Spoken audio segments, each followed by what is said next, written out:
వైకాపా ప్రభుత్వ హయాంలో అధికార పార్టీకి అంటకాగుతూ అధికార పార్టీ నాయకులు చేసినటువంటి అక్రమాలకు అంటకాగుతారు, వారికి కొమ్ము కాస్తారు అంటూ ఆరోపణలు ఎదుర్కొంటున్నటువంటి ఒక ప్రముఖ ఐఏఎస్ ఆఫీసర్ గోపాలకృష్ణ ద్వివేది. ఆయనపై ఆంధ్రప్రదేశ్ ప్రభుత్వం రెండోసారి బదిలీ వేటు వేసింది.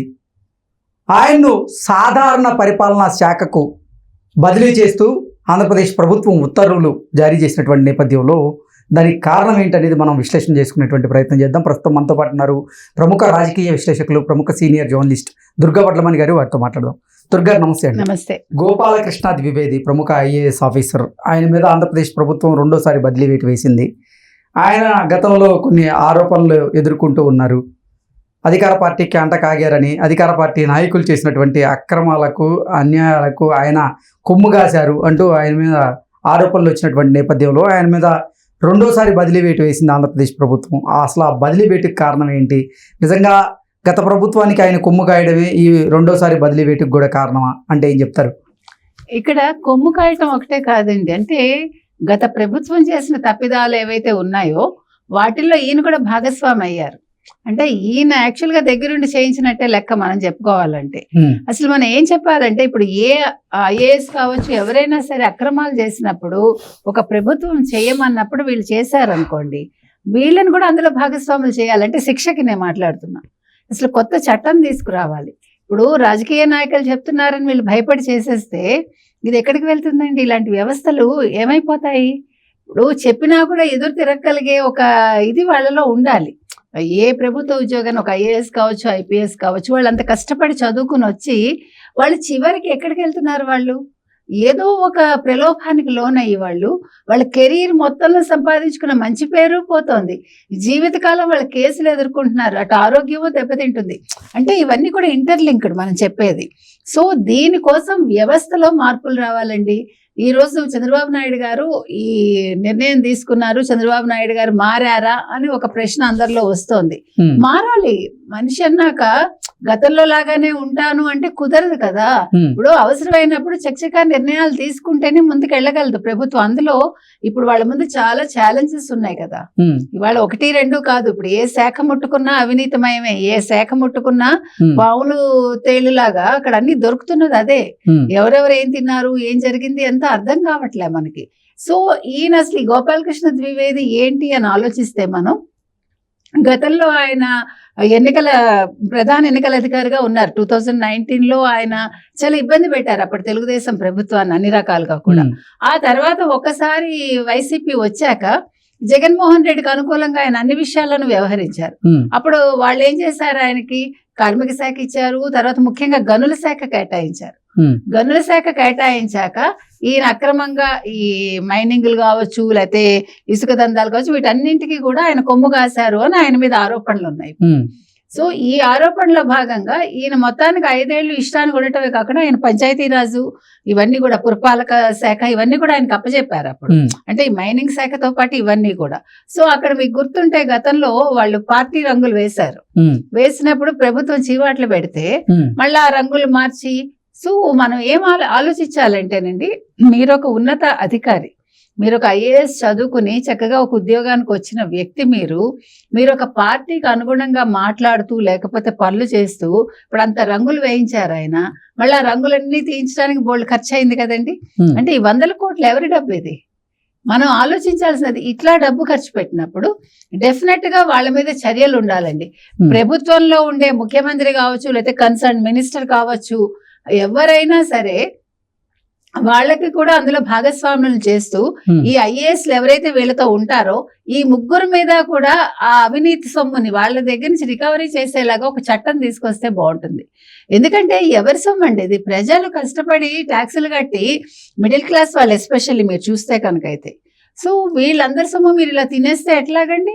ఇప్పుడు ఆయన మీద అన్ని ఆరోపణలు ఉన్నప్పటికీ కూడా ఈ ద్వివేది గారిని చంద్రబాబు నాయుడు గారు మొన్న గనుల శాఖలోనే ఉంచారట.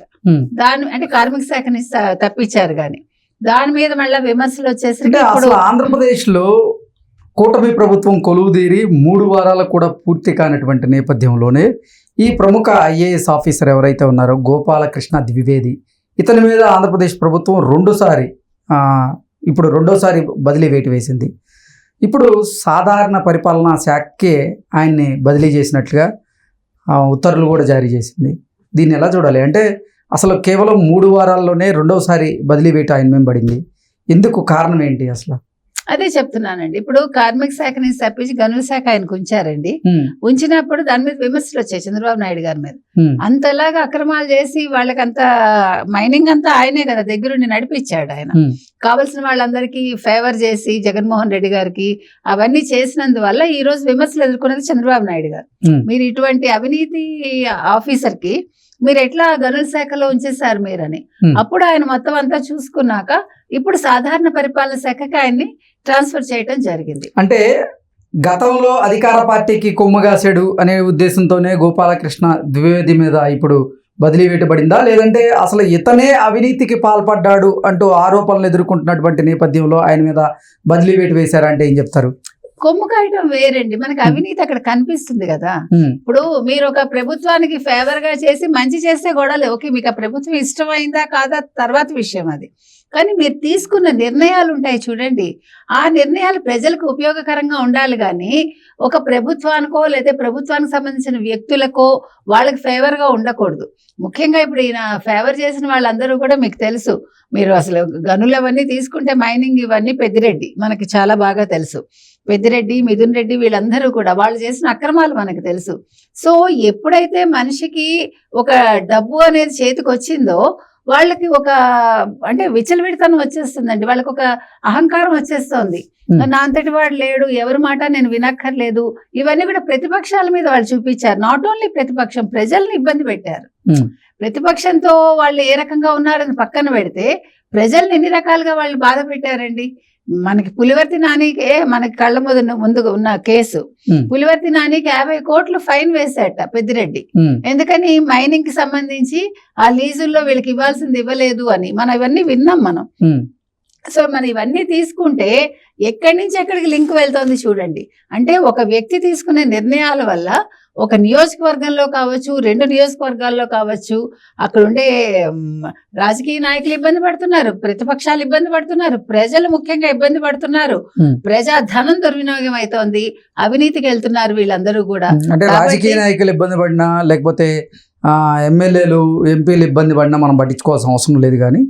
కానీ ఇక్కడ ప్రజాధనం అయితే వృధా అవుతుంది కాబట్టి దాని మీద ఖచ్చితంగా స్పందించాల్సిన అవసరం ఉంది. మనం విశ్లేషణ కూడా చేసుకోవాల్సిన అవసరం. మనకు అనవసరం అని ఇందాక చెప్పుకున్నామండి. మనం ఇప్పుడు ప్రతిపక్షం అధికార పక్షం అది వాళ్ళు పార్టీ పరంగా it's none of our business. But వేరే ఇక్కడికి వచ్చేసరికి మనకి డబ్బు, అవినీతి అదొక్కటే మనం చూడాల్సింది.